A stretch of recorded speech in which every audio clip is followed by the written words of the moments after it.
bonjour et merci à Sarah et Damien pour ces journées d'études. Je suis très contente de faire partie de ça, c'est très intéressant. Moi je suis criminologue, je suis écrivaine aussi, mais dans un premier temps je suis criminologue. Donc je vais parler un peu du roman que j'ai écrit Écorché, qui a été publié en 2006. Et pourquoi j'ai écrit ce roman-là? En étant criminologue, c'est très rare qu'on s'aventure dans l'écriture ou dans d'autres formes artistiques. Mais en fait, c'est que depuis 1993, je suis prof à l'Université d'Ottawa. J'ai travaillé en prison avec les femmes ici à Montréal, à la Maison Tanguay. Et pendant toutes ces années... Ah oui, je l'ai passé et donc, après toutes ces années où je fais de la recherche, je publie, j'ai plein d'étudiants, tout ça, je me suis rendu compte à un moment donné que ça fait plus de 150 ans qu'on dit que la prison ne marche pas. Et je me suis dit, ben là, je veux le dire autrement et je vais le dire par l'écriture, par une fiction. Donc, sans prétention, évidemment, je ne me considère pas écrivaine, je me considère professeur de criminologie qui a écrit quelques petits romans.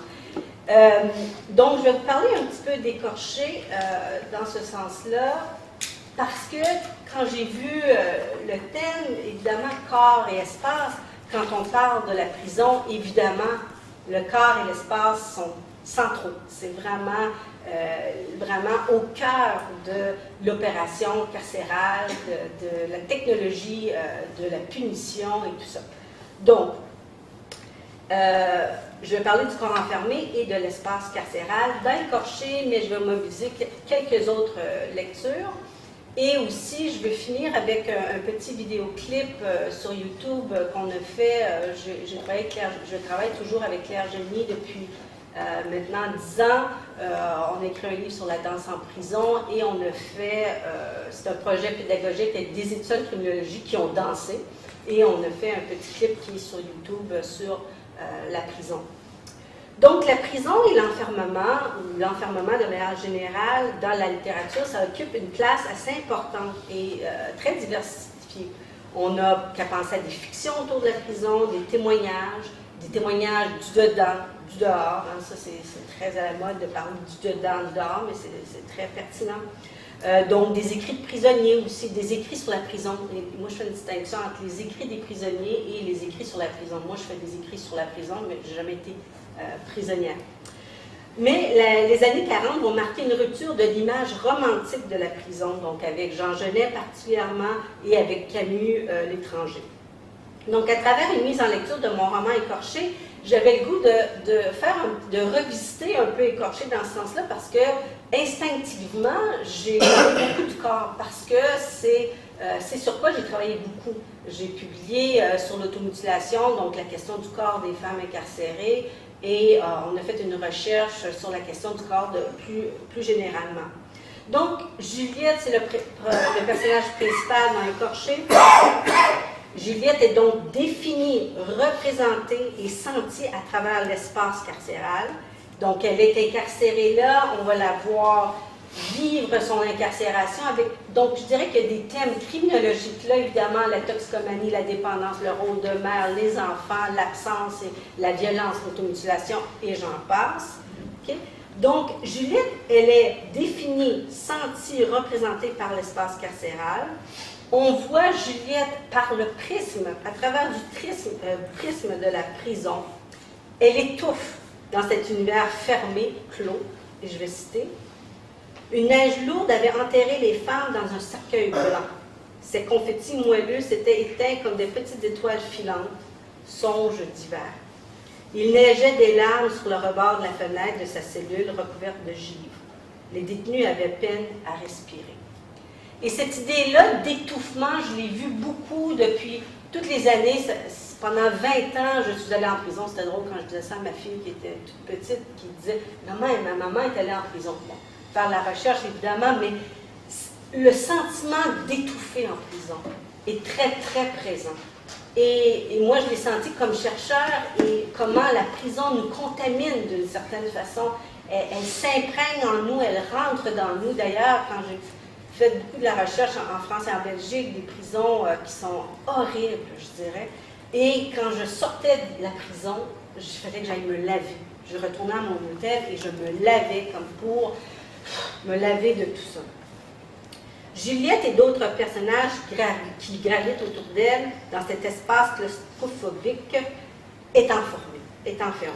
Dans cet espace totalitaire, le corps enfermé au féminin prend tout son sens. Le couple corps-prison illustre le corps comme site de contrôle et simultanément comme site de résistance. Et ça, je trouve ça important parce que souvent, on a tendance à présenter les détenus, je parle ici des femmes incarcérées, simplement, je dis ça en guillemets, comme des victimes, comme un corps qui est contrôlé, mais il résiste aussi. Quand on a eu notre conférencier sur la danse, tantôt, c'est intéressant parce que quand on a fait de la danse en prison, par exemple, c'est un dispositif qui subvertit la prison d'une certaine façon, qui offre un point de résistance. Il y a bien sûr des liens à faire entre l'architecture de la prison et le corps des détenus, donc le contrôle. Donc l'architecture historique, je dirais, avec en étoile, où il y avait la surveillance, comment elle est organisée, évidemment, avec les nouveaux pénitenciers au Canada, ça changeait un petit peu la figure, mais le contrôle est là. Et souvent, quand je parle des journalistes, on me dit « Ah oui, mais vous savez, maintenant, les prisons, c'est beaucoup plus facile, beaucoup moins de contrôle. » Non, non, non. Les modalités ont peut-être changé, mais le contrôle est toujours là. Il passe de manière un peu plus diffuse, je dirais, mais il est toujours là. À travers ce roman et ses personnages, il est question de la corporalité de l'enfermement avec toutes ses logiques et dispositifs.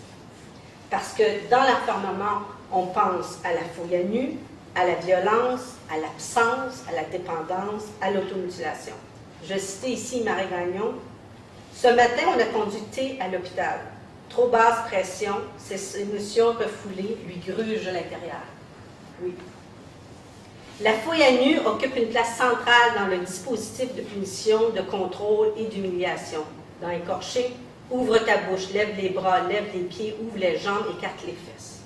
Très graphique, mais c'est comme ça que ça se vit. L'identité des femmes est également touchée. Et je vais citer. Le reflet de Juliette ici, le reflet qui lui était renvoyé lui faisait mal. Son regard parvint à pénétrer l'opacité de son visage autrefois si joli, qui laissait maintenant voir la souffrance incarnée. Des cheveux secs et cassants, un regard éteint, des lignes tirées au lieu des lèvres, un teint gris, des cernes bruns encerclant ses yeux sans vie, ses lèvres bien serrées pour ne pas laisser s'échapper les froids. Ça rappelle ici Marie Gagnon, Marie Gagnon, c'est une jeune femme ici à Montréal qui a fait des études en littérature, qui a été incarcérée pendant plusieurs années. Et, je cite Marie Gagnon, « Je me regarde dans le miroir, je ne suis plus la même personne. J'ai maintenant les yeux durs, les prunelles sombres, mes joues sont plus rondes, ce qui n'empêche pas deux gros sillons de les relier au nez.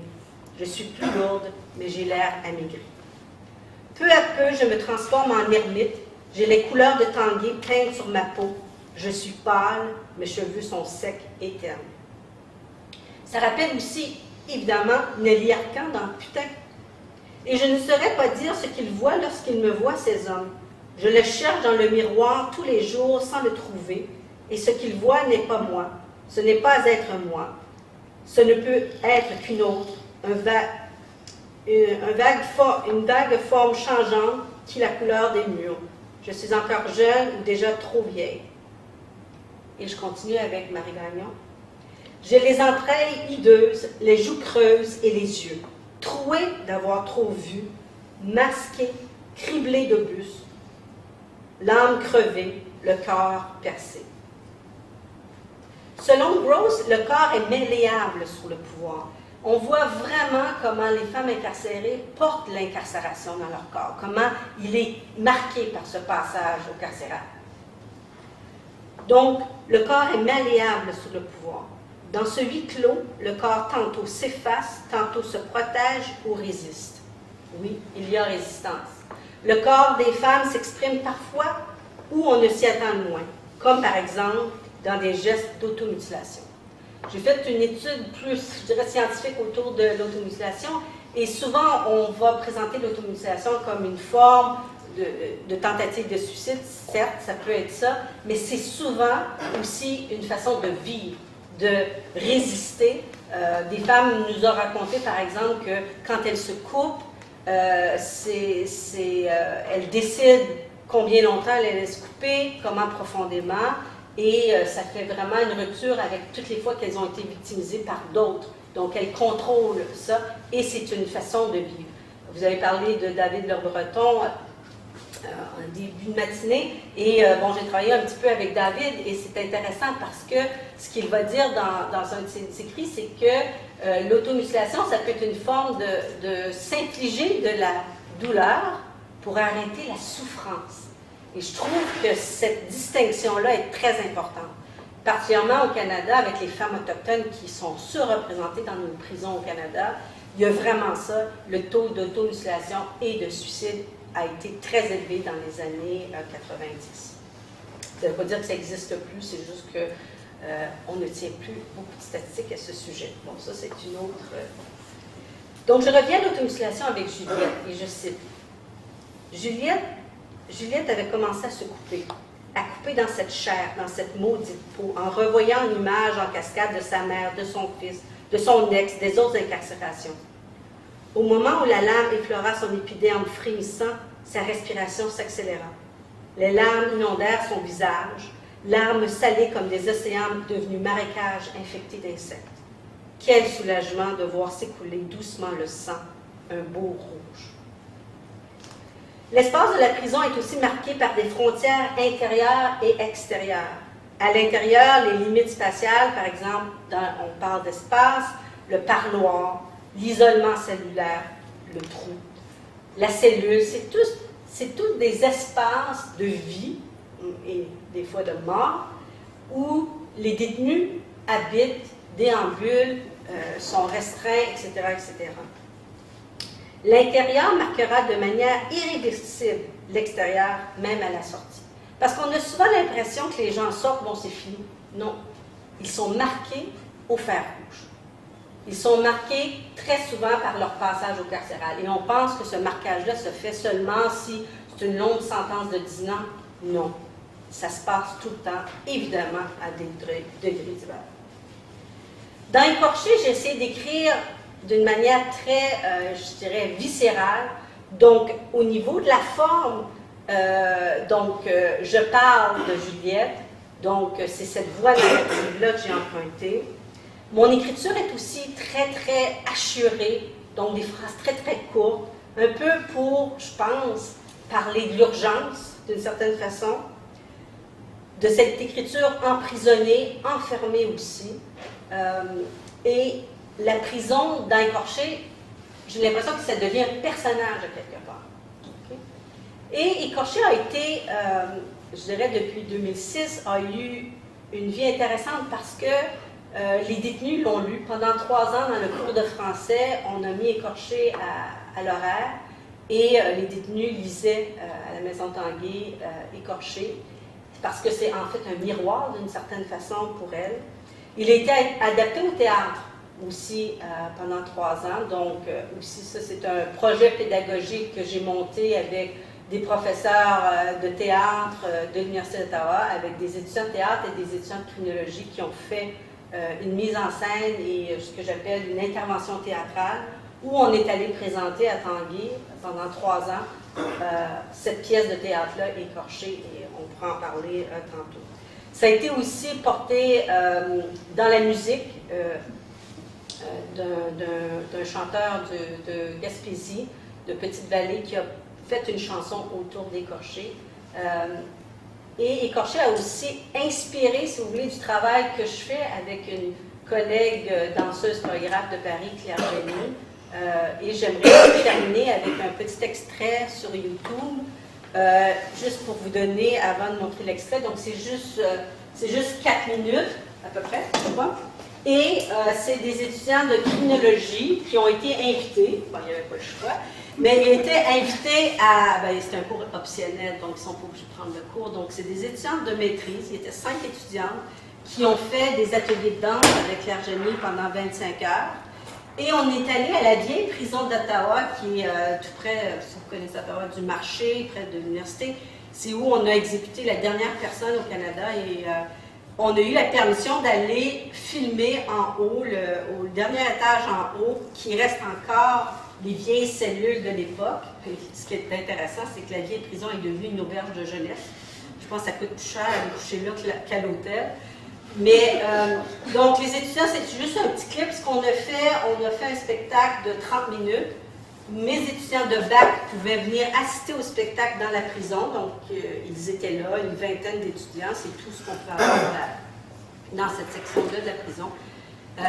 Et donc, on a un petit extrait sur YouTube. Ça va prendre du bon son pour la musique. Et c'est Guillaume Ménard-Lebel, qui maintenant fait des études de bac en cinéma à Concordia, qui a fait la vidéo.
Donc ici, les étudiantes vont aller tour à tour au miroir, qui est un miroir institutionnel qui est impassable. Et ils vont dire les paroles d'un texte. On a fait, pendant un an, j'ai accompagné des auteurs pour faire des ateliers de création littéraire en prison, avec des hommes, avec des femmes, avec des femmes en situation d'itinérance et avec les impatients ici à Montréal. Et on a produit un livre et on a... il y a à peu près il y a plus de 90 personnes qui ont participé à ces ateliers d'écriture pendant un an. Et on a le titre « Debout », c'était un des textes. Une des femmes qui était sortie de prison avait écrit un texte qui disait « J'aimerais que tu m'aimes debout ». Et ça faisait référence à toute sa vie de prostitution d'une certaine façon, parce qu'elle disait « J'aimerais qu'on m'aime quand je suis debout et non juste pour baiser ». Donc voilà. Merci beaucoup.